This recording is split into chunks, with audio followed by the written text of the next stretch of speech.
Around the Ozarks is now on your FM radio. Listen to Around the Ozarks mornings with Grace Gooley as I spotlight local people, stories, and podcasts, all while playing the country legends of the 90s and the hit makers of the 2000s. It's on the Ozarks Best Country, 105.1 The Bull.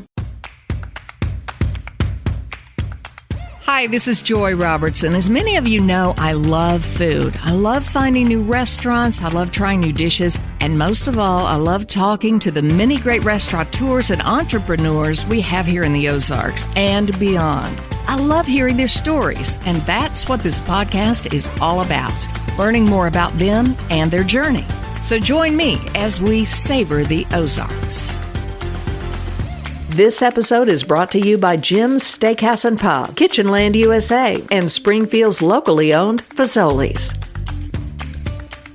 I'm at Millsap Farms in North Springfield, and Curtis Millsap has taken time out of his very busy schedule and very busy farm to talk to me on Savor the Ozarks. Curtis, thank you so much for stopping working for just long enough to talk. Oh, it's a pleasure to do so. We love being part of the Ozarks, and we love to share how we got here and what it means to be an Ozarkian and to focus on raising good food for our community. Tell me where you come from. Are you from here?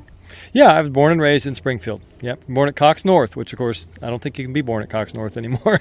I'm not sure you can either. It's still there. Okay, so born and raised in Springfield. Did you always dwell and live on the north side? No, actually, it's interesting. I don't think I've ever gone north of Kearney until I was in my maybe teens or 20s, because I actually grew up right next to MSU, SMS at the time, and went to church on the south side, down in South Campbell, and really, we kind of went south, and then we went to Arkansas to play. So I really was a south side guy, and then when we came back to the Ozarks, so I went away for a few years, and when we came back in 2007, we started looking for a place, and Springfield, the north side of Springfield was appealing to us, partly because of the land values, partly because of accessibility, and so that's where we landed. So you grew up in Springfield. You said you played in Arkansas. I'm from Arkansas, and it's a beautiful state. So I take it you were an outdoorsy family?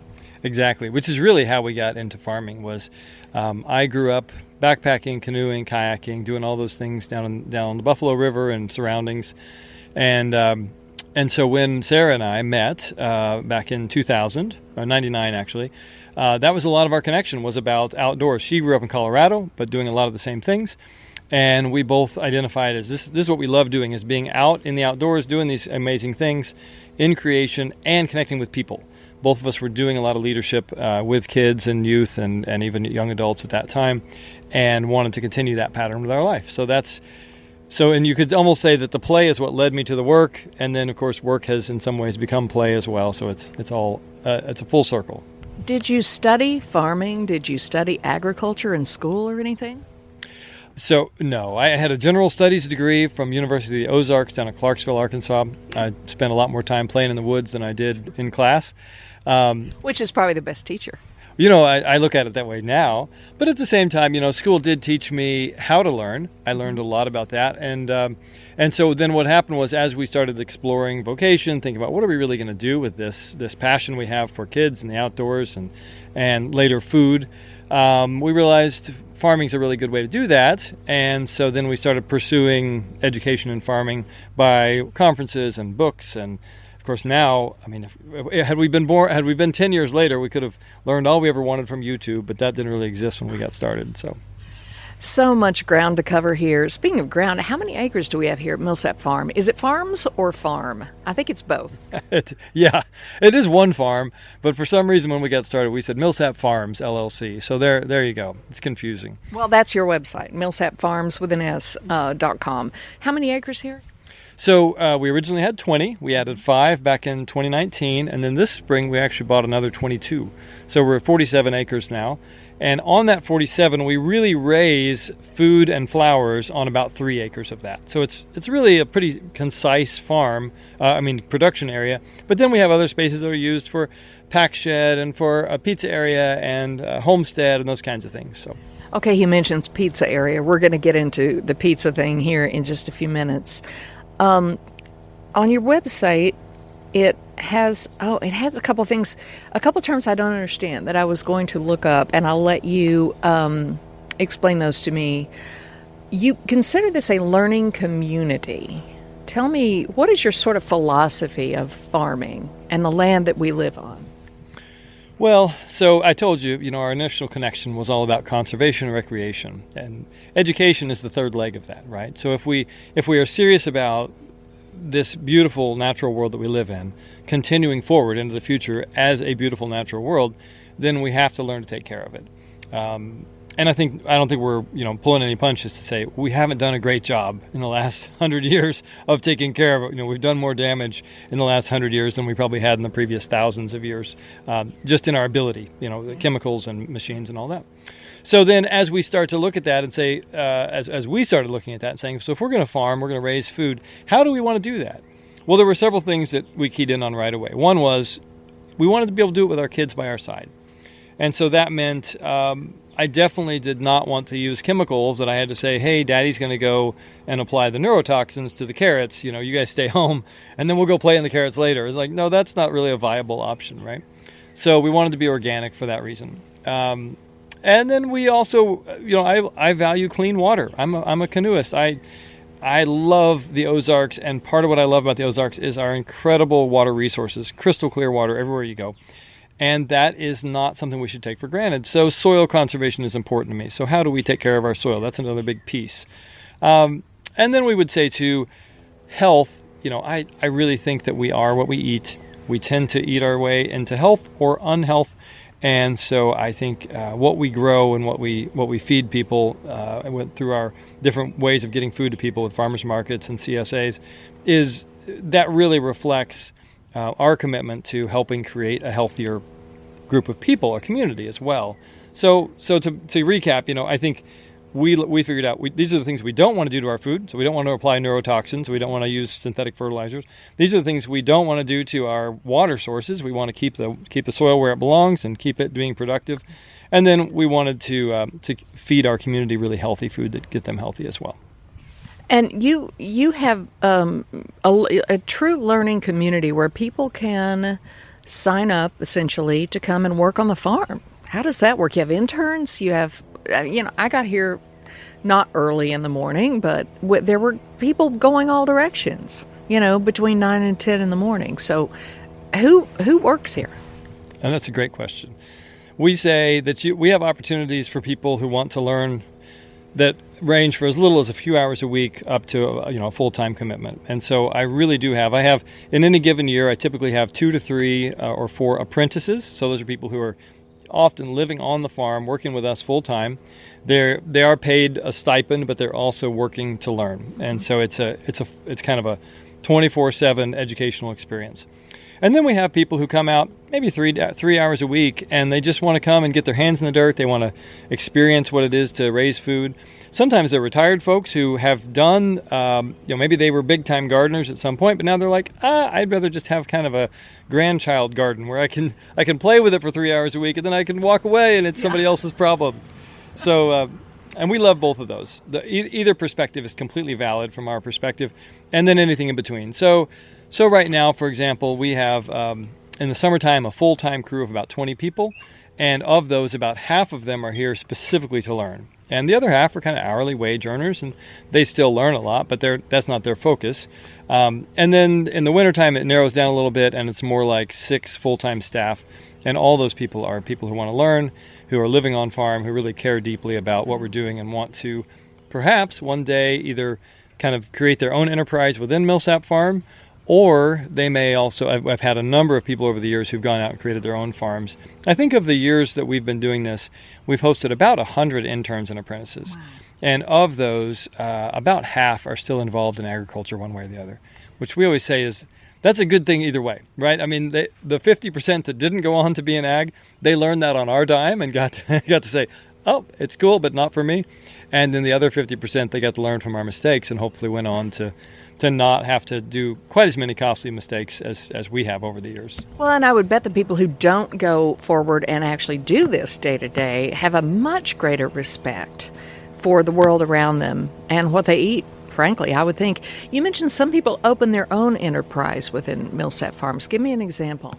Yeah, so for example, Ravani and his family have been here for 2 years, and they're doing a laying enterprise. So they're doing, they have, I think it's about a couple hundred chickens right now, and they move them across the pasture. They do a really beautiful job of raising these chickens, and those eggs are moved through our outlets. So they're part of Millsap Farm, so they're labeled Millsap Farm eggs, but really they're Ravani's babies. He takes care of them. He manages everything about them. He also added a milk cow this spring, So he's kind of becoming the livestock guy, and which I love because when we got started, we did pastured poultry, we did some beef, we kind of done it all at different times. And I realized a couple years in, I think it's about 3 or 4 years in, I realized I am a kind of check it every other day kind of guy, which carrots love and tomatoes, it's no problem. But if you do that to chickens, for example, those suckers will die on you. So it's much better that somebody else does that. And so having farming partners, so to speak, or second farmers on the farm is really powerful for me too. I love the way you give people those opportunities, because you benefit also. Like you said, you recognize your talents and you recognize other people's talents, which is great. So if I came out here, oh, heaven help us all, but if I came out here and said, I want to be part of this farm, and I know nothing, Curtis, about this. I don't. I've grown a few little tomatoes, and often I forget about them and they get weedy and then they get nasty and it's just a mess. But what would you put me to work doing? What would you suggest for somebody like me, like the casual person who says, yeah, I want to do more? Well, it's a great question, right? So a lot of it comes down to day of the week. So we have kind of a volunteer guidelines. So we say, Monday, Tuesday, and Friday are our big volunteer days. And on those days, Monday is a big harvest day. So if you come out on Monday, you're going to help us harvest the kale and harvest the scallions and dig the potatoes and then maybe wash and bag and bunch. And so it's going to be a real diverse set of tasks. We always say we have tasks for every ability, which is true because we have tasks where people can sit down and do them, and we have tasks that involve kneeling in the mud. There's everything in between. So we that would be like a Monday is all about harvest and getting things ready to go out the door. Tuesday, we do a lot of box packing, so it's kind of more detail-oriented. It's being able to check lists and get things where they need to be and make sure you got it right. And then oftentimes there's a little break, and we end up doing just some mindless weeding or something to kind of break the tension of all that intense focus. And then Friday is a bit more of a catch-all day, so we have some transplanting, some seeding, some weeding. And our idea is everybody comes into it with different amounts of education and knowledge. But our idea is that we always want to partner you with somebody who is several steps ahead of you that can say, okay, this is how we weed the carrots, or this is how we harvest the tomatoes, or whatever it is. And that's part of the beauty of it being a community of learners is there's always people scattered across that spectrum. Some people who've been here for multiple years who know it from inside out. And then there's always people who are maybe their first or second time ever on the farm, and they're learning something completely different. Do you have some folks that are here that came as a little part-timer and they're still hanging on? It's like they learned so much they just can't get enough? My favorite example of that is my farm manager, Kimby, who went on to start her own farm last fall. But she was with me for 13 years. She started out as her husband got a job at MSU, and so she has a master's in entomology. She was going to work as an extension agent in Kentucky, and then when she moved to Missouri, they have a son, and her son was very young. He's a year and a half, I think, at that point. And she said, I just don't really want to put him in daycare. I'd rather be taking care of him, but I can't do that as an extension agent. Could I come and volunteer on your farm one day a week? And it didn't take long before I met her, and she worked with us a couple times, and we went, oh, we should try and make this a much more significant commitment on both parts. Mm-hmm. And so, before we knew it, she was farm manager, and she worked with me for 13 years doing that, increasing levels of responsibility, and really, we considered each other co-farmers on the property. And then last year, several years ago, she bought an adjacent property, so literally 200 feet from here, and started her own farm, and now she went full-time on that this year. And so, that's kind of the arc of sort of the most extreme version of the arc is like, I'm going to come out a couple hours a week and then turning that into a lifetime of farming. And of course, not everybody's going to do that. Some people are just going to come out and enjoy the community of getting together with kind of like-minded folks of all different ages, get to work in the outside in the sunshine, get to enjoy good food. We always feed our volunteers. Everybody comes out, always eats lunch with us. And then And then they can go home and maybe somebody has a garden or not, but they can just kind of do their own thing most of the time. And there's just a real wide range there. You say you feed your volunteers. That's a lot of people to feed every day. Who does the cooking, and what's a typical day look like? So we typically have about 20 to 30 people at a lunch each day. So lunch is our shared meal. And we have Ravani's wife cooks 3 meals a week. So she's that used to be something that we always handed off and just passed around from learner to learner, and I would take a turn and so on. And then a couple of years back we went, this probably could be done better if somebody that was their full-time, morning job on a work day. So she does 3 days a week, and then we have one of our longtime residents is a really talented cook, and she loves to cook, so she cooks on Fridays. And then Monday we have a wonderful volunteer who comes in and cooks on Mondays. So it's kind of that same thing of like there's just all these different ways of interacting with the farm, and different people find their niche and their place, and then we go from there. So the beauty of that is, to me it closes the circle, because here we all are producing food, weeding, harvesting, washing, getting it out of the fields and ready to go out into somebody's kitchen. But then we've also got the piece of then it's going into our kitchen as well, and turning around and nurturing and nourishing our bodies and the people who are doing this work. So it's good stuff. So you get some good farm fresh produce and such, and depending on the season, I'm sure the meals vary. Exactly so. Very seasonally driven. So yeah, we are, I guess you could say, our kitchen is, a true farm-to-table kitchen, right? Because the conversations about what's going to have for lunch usually start with somebody going into the cooler and going, okay, what's on the farm use shelf today? The farm use shelf is like the tomatoes that had a little brown spot on them or whatever, and so there's always plenty of food on the farm shelf to put into lunch. And so, and the other piece that we've really liked about it over the years is, as people intern and apprentice with us, them taking on a cooking day of the week is a really powerful way for them to embrace that idea of wellness being focused initially on what are you putting in your stomach, and then learning to do that and then eventually do that for a group is a really powerful skill. Oh, it certainly is. You mentioned you appreciate clean water, as I think we all do. No neurotoxins, none of that.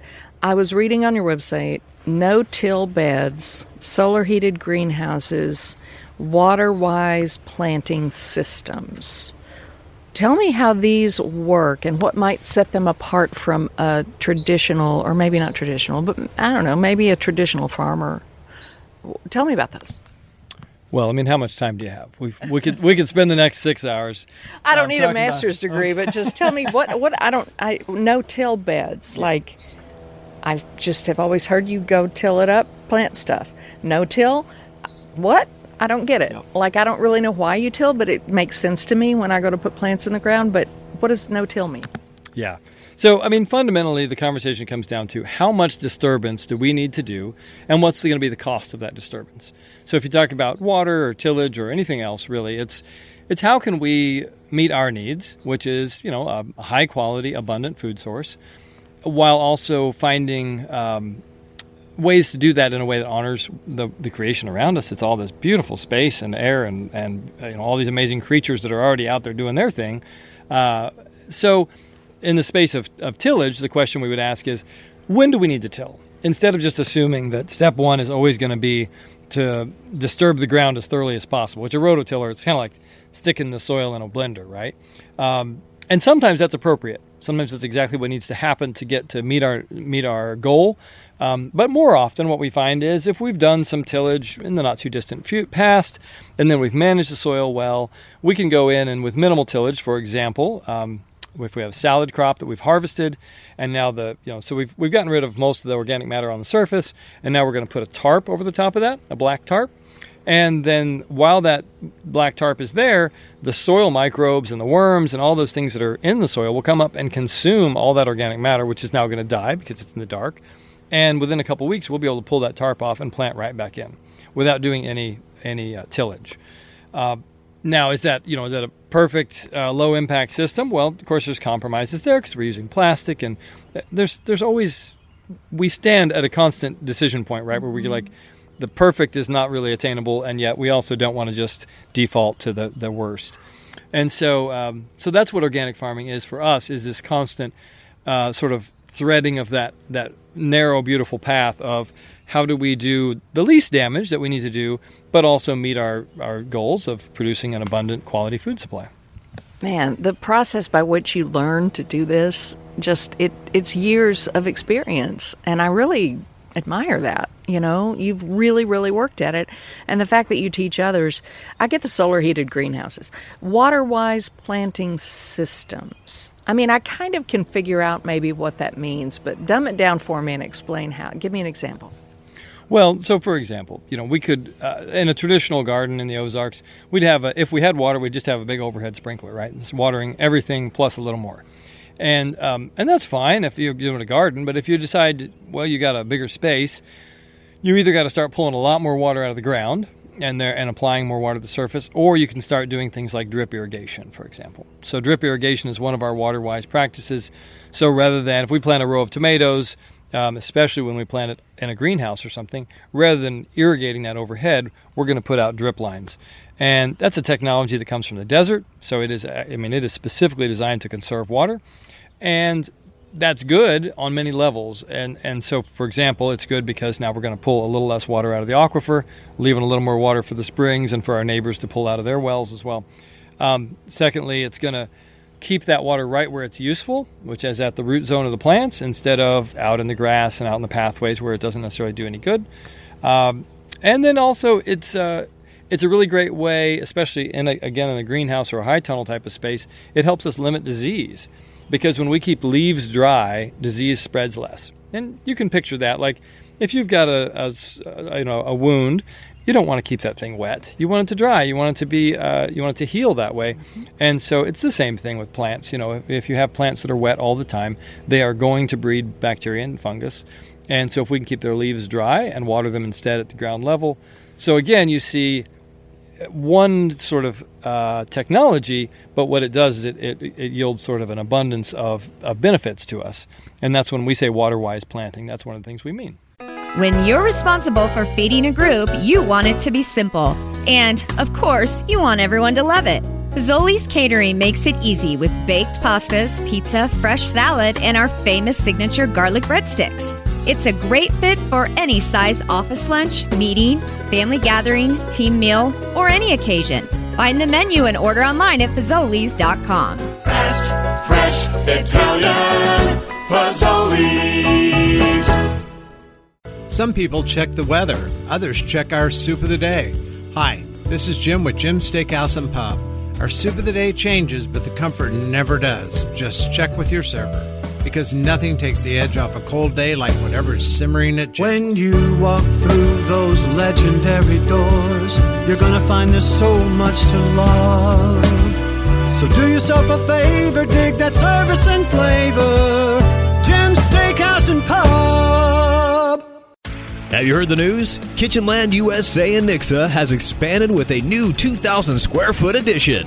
Now they're fully dedicated to your kitchen and bath projects from start to finish, and it's all under one roof.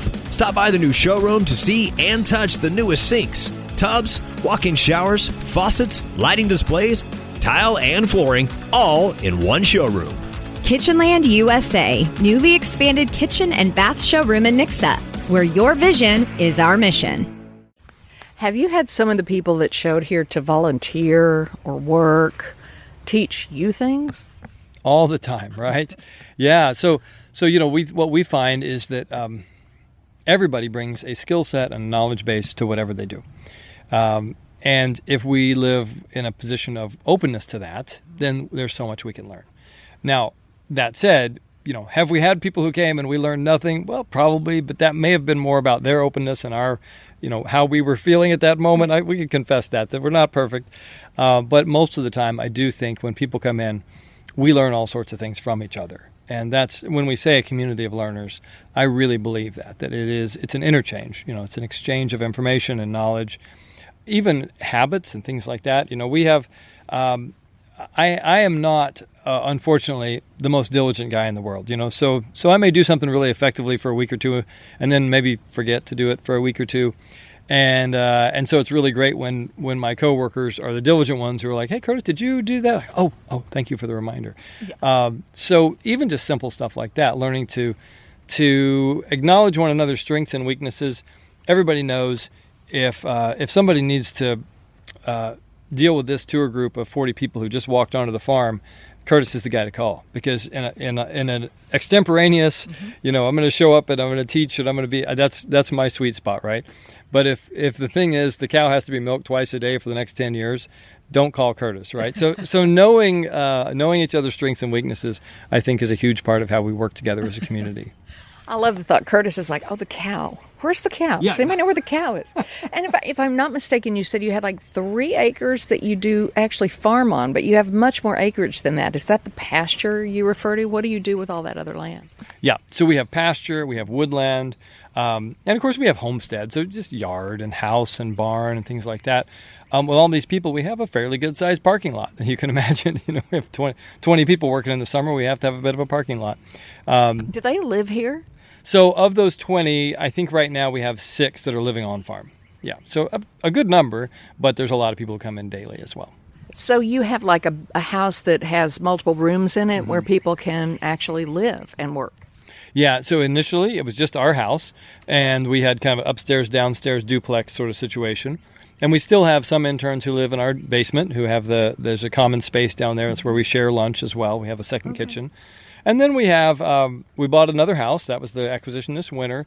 And then we've had at different times little cabins or some different living arrangements around the area where people can be close enough to be daily engaged with the property without necessarily being, as I would say that as our family has aged, and I have a big family, we have been able to kind of use more of the space in our house. And now it's starting to kind of move the other way as the kids age out and start moving out. But that flexible nature has been good, and there have been times when it's been really great to share our space all the time with interns and apprentices. And then now, as we're a little older and maybe we're getting crotchety and more private, but we enjoy having our space in the evenings, and so it's not it's not 24/7 everybody all the time. You do have a very large family. How many kids? I have 10 kids, 5 biological and 5 adopted. So Wow. yeah, we and that's kind of part of how Sarah and we talked about how children was a big part of our calling, and we really didn't know what that would look like. But then as it unfolded over time, that's what it was 5 biological kids, 5 adopted.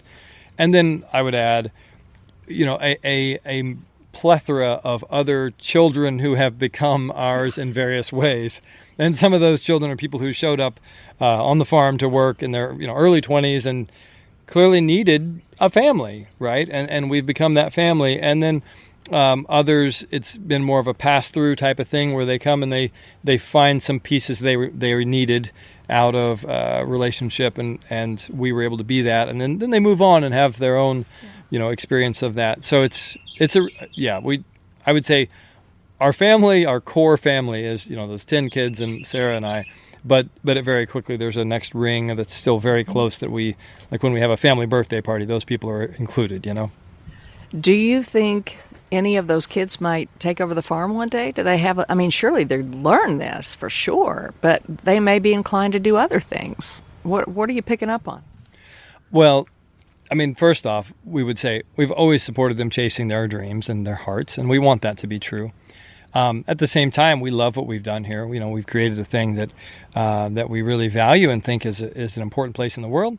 And so, yes, absolutely, we would love it if some of our kids then say, that's what I want to do.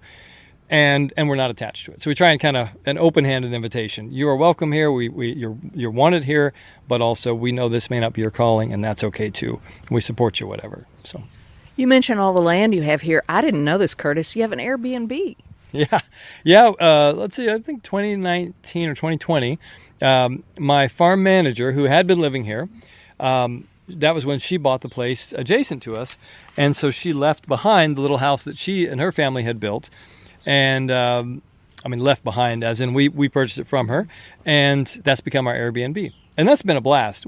I really was a little nervous about it because I thought people are going to want to come out and they're going to want our attention. I just didn't know. I didn't know whether I'd be having, a 2-hour conversation every day with some guest about some esoteric farming detail or something.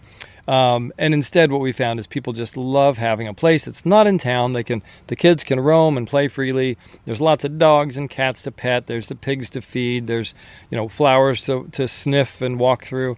And so really it's been a beautiful way for us to connect without it actually being very costly. Frankly, it hasn't been costly in terms of personal connection. It's more just making this space and living with it sort of an open-handed hospitality. So it's been good. I had absolutely no idea you did that. I got to do that one of these days. I just think that's great. When you drive up here, you go north of town, follow the signs, easy to find. There's a little farm stand front and center, and it's sort of an honor system. Help yourself. I love that. How's that been going? You've had it for a long time. Yeah, so the farm stand concept we've had for years, and then last year we sort of moved it out of our workspace and into its own little space, and that's gone really well. And it's just a slow build, right? And which we knew we're not. We've never been here to make $1 million. So the goal has always been to create space that serves our community and does that well and conveniently. And the great thing about a self-service farm stand is it's super convenient, because if you forget the eggs and it's 10:30 at night, you can zip over and grab eggs out of the self-service farm stand. Or if you need a bouquet, not that this has ever happened to any of our customers, but if, for example, you suddenly found a need for a flower bouquet for a significant other, you could zip over to Millsap farm stand and you could grab that bouquet any time of night, and it's going to be fresh, beautiful local flowers. So, we're a convenience culture, and so I'm certainly as guilty of that as anybody else. So to be able to provide high quality, locally sourced, good stuff for people at a convenient time and effort is I think that is a win for everybody. Well, you've got plants up there. You've got hanging baskets up there. Like you said, bouquets. I had some green garlic in a dish not long ago downtown at the Order. Wonderful green garlic, like a pesto. And you've got it right up front. So if you want to experiment with that in your kitchen, you don't know what you might find here. Do you put it on your website, what you have that's fresh? We do. Yeah. You can look at our website and get an idea of what's in the farm stand. Mm-hmm. And you can also do online ordering. So we'll actually deliver it to your door. And that the pattern for that is we stock the farm stand, the online farm stand on Friday afternoons. And so you can order all weekend. Orders close at 7 a.m. on Monday. And then it can be delivered to you on Tuesday or Wednesday. Or you can come pick it up at the farm. So there's a lot of different ways to access our food. In fact, the Order, it's funny you mentioned that. There's a decent chance that green garlic came from our fields, because we sell a lot of green garlic to the Order. So our goal has been to reach people or let them interact with us in whatever life stage or function they're in, right? So, when you're a young 20-something, it may be fun to zip out to the farm and buy a bouquet of flowers, and maybe you're going to buy a loaf of sourdough or something, and that's going to be fun. But you're probably not ready to invest in a CSA share and get a box of vegetables every week. What are you going to do with that? You're young and footloose and fancy. And then as you have kids, you go, it matters what I eat. And so then we want to be open to and encourage these people to. Now you can actually do that CSA share where you're gonna be home. You could probably cook a little bit, and your kids could benefit from that. You bring the kids out to the farm and experience, so they get to connect the dots between this is where food comes from and this is how it ends up on our plate. What a beautiful way to be raised as a child. And then oftentimes we find as kids get to be teenagers, it's a busy household. There's too many things going on. Maybe there's not as much cooking as there has been. And that's when we really see that people often engage with pizza night, where they'll come out and just enjoy a night out, right? And they just have an opportunity to relax as a family. They don't have to make big plans for dinner or anything else. They can just pile in the car, come out, and parents and kids can relax and enjoy music and food.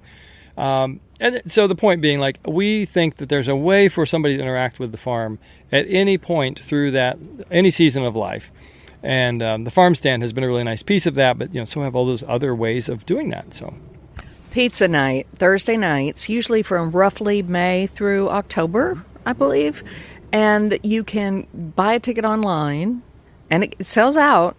But you do, 4 wood-fired pizzas, buffet style. Help yourself, BYOB. Exactly so. Yeah, you just described it very succinctly. We always try and top it with whatever's fresh out of the garden. So the conversation with the pizza chef, who has been my wife, Sarah, and she's taken a sabbatical year this year from the pizza prep. So my daughter, Anna, is doing it this year. And my week starts with a text from one of them saying, what do we got for pizza this week?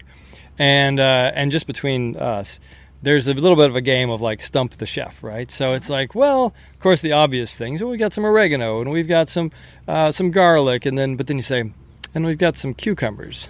What you gonna do with that, and some carrots and some cilantro, and they'll say, well, fine, we're gonna make a Thai pizza and watch us do it, So that's a fun game that I get to play with my family, but also then the community gets to win in that too, right? Because who's ever had a Thai pizza before? And you might go, I don't know if I want one. And my father-in-law said he would call these pizzas who'da thunk it pizzas. Yeah. Because who would have thought that you could put blueberries and basil and bacon on a pizza and have it be a crowd pleaser? But it is. And that's what we've learned is, one, is that anything that starts with really good fresh ingredients can be really good food. And secondly, we've learned that pizza is a really good vehicle for that, right? Because, who doesn't love a good crisp crust and a unique sauce and then the cheese and then whatever you put in between that? If it, you can put a lot of things in there and still have it be really tasty. So we really enjoy that. And it is a really great low pressure way for people to interact with the farm because they just have to show up, right? Mm-hmm. Buy a ticket and show up. Bring your own chair because we don't have enough chairs. Live music. And of course, a friend of mine told me years ago, if you have music and fire and food, there's an alchemy there that's more than any of the three alone. And we've seen that year after year now. We have people now who came to Pizza Night as children who are now bringing their children. And that's a pretty cool piece for as one of the guys who got the gift of being able to help create this. That to me is a huge gift to see these families make it a generational blessing. That's pretty cool. So, have you had your first one yet this month? It's actually tomorrow night, Thursday night. Yeah, that's what I thought. Okay. Mm-hmm. And you're right. It's May to October, and the reason for that is it's completely outdoors. Yeah. There is no foul weather option. So it's just we haven't started before May because April's just hard to. Last week I think it would have been pouring down rain on Thursday night, so would have been a lousy pizza night. And then same thing in November. It gets a little sketchy. So it works really well from May to October. Typically, we end up canceling 3 or 4 rain through the season, or postponing them by a day or two. But it's amazing how often we're able to have this beautiful outdoor event with no problem. And it is really. If you haven't been to a pizza night, I would encourage everybody to try it because it is a magical experience. And I know that sounds self-interested, but I also think once you come and see it, you'll agree. It's the sort of thing that we all go, oh, that's how community and family and food is supposed to work. So it's good stuff. And you said at the beginning what it means to be an Ozarker. And that's part of what it means is the community around you and getting to know your neighbors. Yeah, I think there's a lot of overlap between pizza night and church potlucks and ice cream socials and whatever else, traditional gatherings that frankly are just less common than they used to be, but they certainly are not anything that we've lost the need or desire for. We want to gather around food. We want to have places where the whole family is comfortable and safe and gets to enjoy time together. There's nobody, and this is, believe me, this is not a criticism at all of a restaurant, because I get it. Restaurants are hard to run, but there's absolutely nobody that's going to come to your table at pizza night and say, are you done with that table yet? Because we expect you're going to come and settle in and be here for the duration, because that's the kind of thing it is. So it's just a really relaxed environment. One thing I noticed on your website when I was doing a little homework, it said, bring a chair, BYOB if you want. I think you sell drinks and what have you here if you want, but bring a flashlight when it starts getting dark to find your car, because people's cars are way out there and it's dark out there. Yeah, exactly. It is. We say it's a farm that throws a pizza party. Yeah. We are definitely not a restaurant.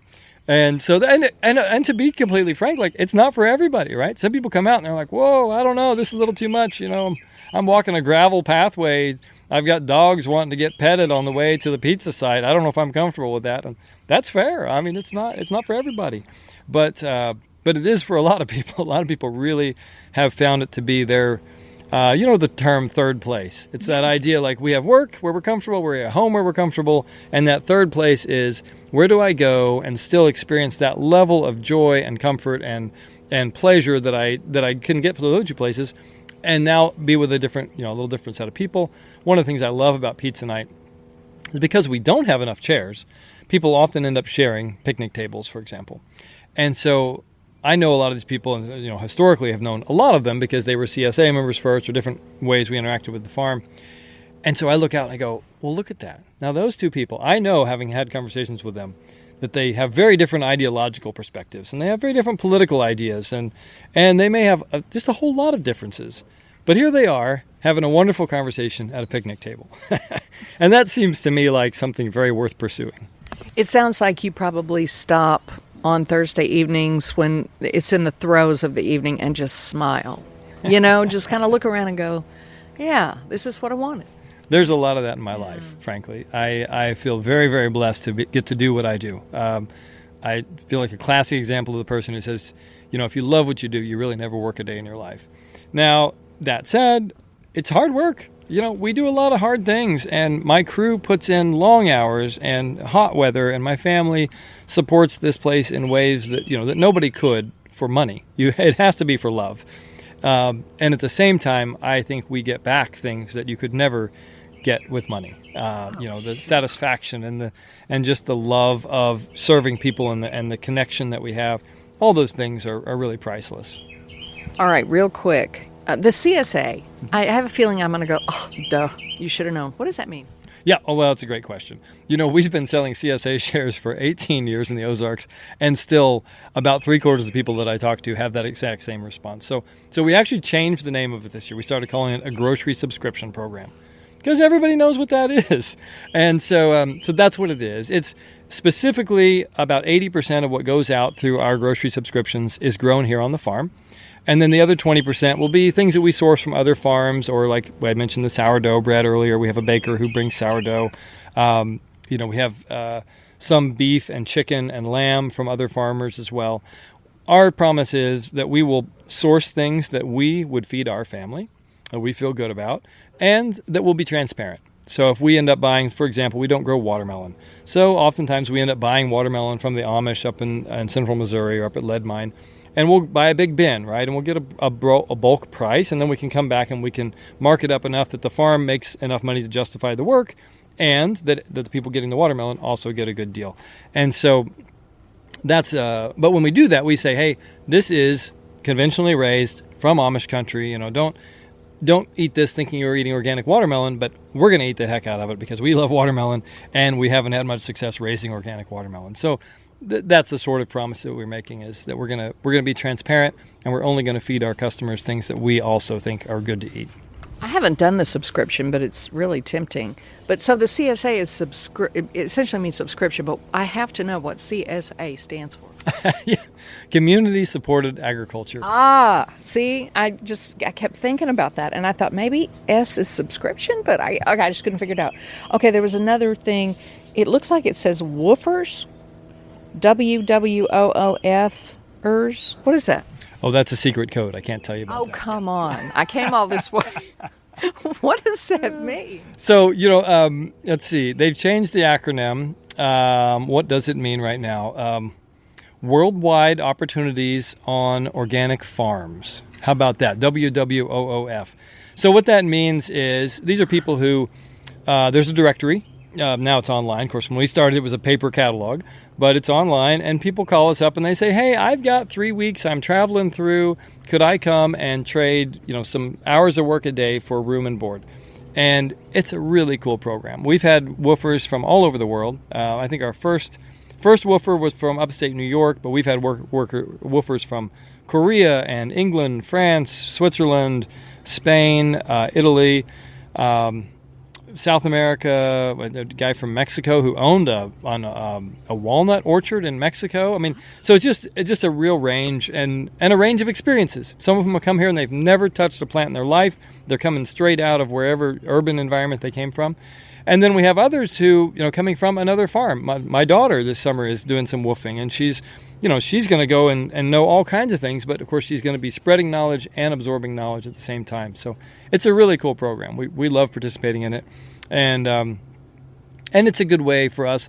As farmers, we don't get to travel as much as we would like. We love to travel, and we do get to do a fair bit, but not nearly as much as we would choose. And so having the world come to us and get to interact with somebody from Korea and then somebody from Japan and somebody from Switzerland, that's kind of a second best, really, isn't it?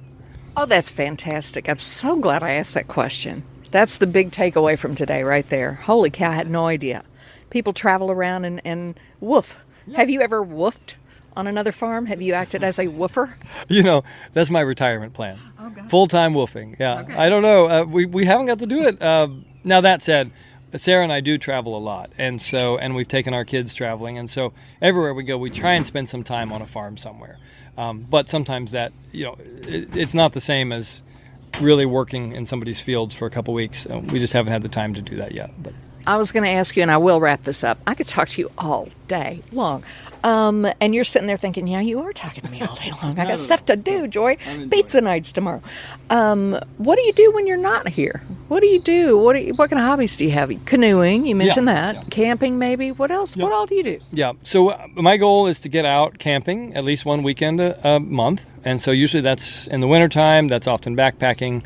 In the summertime, it's often canoeing.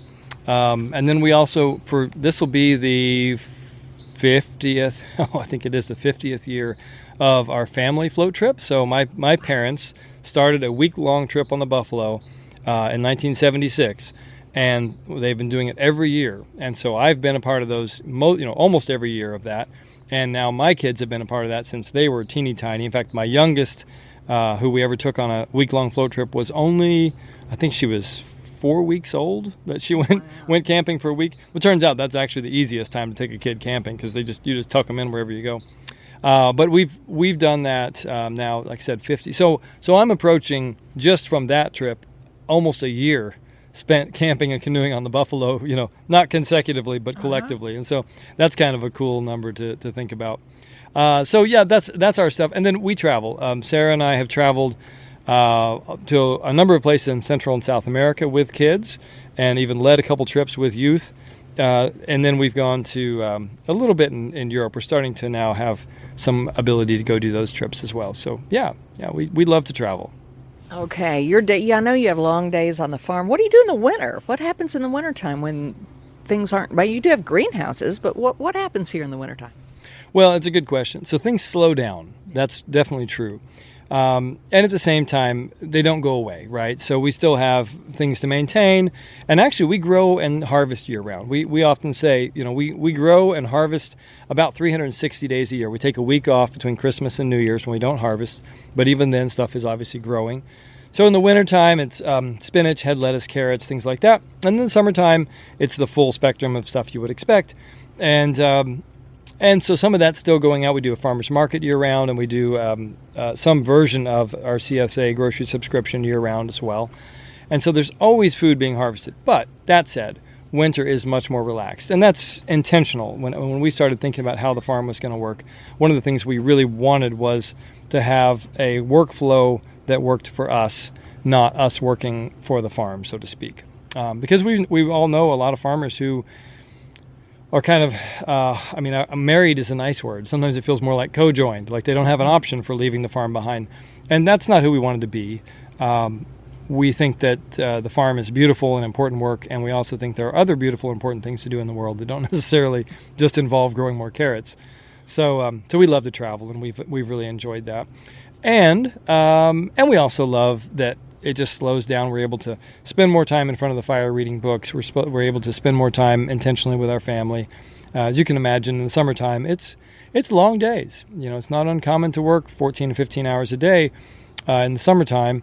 And yet, we also have always carved out Sundays as a no-work zone, and that is, I really think, a matter of survival as much as it is of commitment. But it's important, because if we work all the time, then eventually we stop being productive in any of our work, is my perspective. So, yeah, it's been good. It's been good, and it is good. And you feed people, you make people happy, you bring people together. You and Sarah and your family, I absolutely love what you're doing here. Love it. And Curtis Millsap, thank you for taking time to talk to me on Savor the Ozarks. You are a busy guy, and maybe I'll see you on pizza night. I hope so. Yeah, we'd love to have everybody out. So come on out to pizza night. Okay, thanks so much. Thanks, Joy. Be sure to go to AroundTheOzarks.com to sign up for our daily newsletter where you can get every episode of Savor the Ozarks, plus all our other podcasts, events, and contests straight to your inbox. And what are your favorite dishes in the 417? Do you have any restaurants you'd like me to visit? Email me at joy@AroundTheOzarks.com.